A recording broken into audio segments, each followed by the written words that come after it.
the first practice is the practice of practice. And what I mean by that is that when we practice something, there's kind of that old saying, it's a yoga practice, not a yoga perfect. And so if we're constantly trying to evaluate, like, I'm doing the breath thing, and if I'm constantly trying to evaluate, is this working? Is this making me more calm? Is this making me more calm yet? Is it making me more calm now? If I have that constant state of mind that's attempting to evaluate the practice while I'm in the practice, it's Yeah. actually going to interfere with the practice. Right. And so the first practice then is to practice, because again, nothing, we can't perfect it, practicing, which is to say, being in that place where we're just simply bringing our intention to a technique and letting go of the results, like Krishna Mhm. says to Arjuna, which is to practice without being invested in what the result is going to be, Yeah. because that will constantly stand in Mhm. the way of whatever the technique is going to do. Yeah.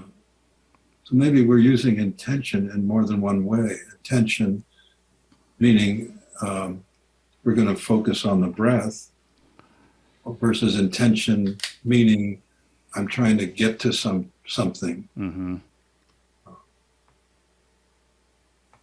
And the first use of intention, I don't know that that way of using that word intention involves an idea of a struggle or trying to get anywhere.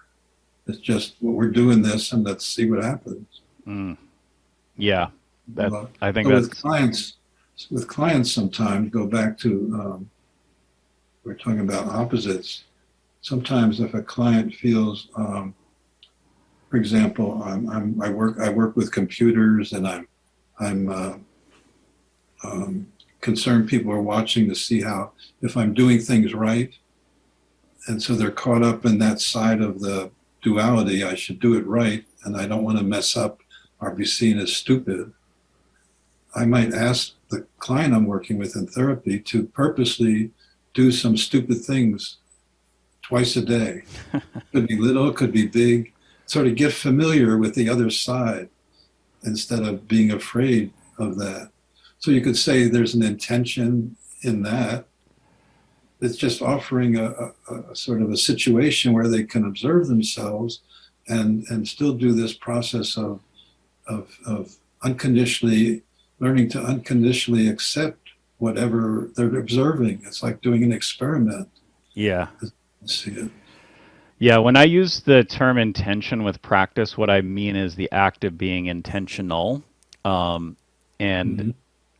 the where I think that does get thrown off is the scenario where you're talking about where I have investment and what the result is. But I do notice it is possible to be intentional without being caught up on what the result of what it is I'm Yeah, channeling my attention and my intention into, yeah. to do, and I can just simply do the thing to do it. So even in this direct way that we've been talking about, or calling it that, there is intentionality, and the intentionality is to remain aware. So there comes a choice point. You're sitting and you're sort of paying attention to um, the sense of hearing in the moment.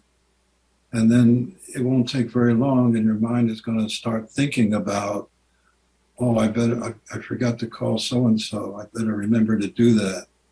And then it's going to go on, oh, and so, the person I'm supposed to call is supposed to give me this. And it could go on to a long series before you realize, oh, I'm sitting down listening. Um, so I feel like there are choice points all along.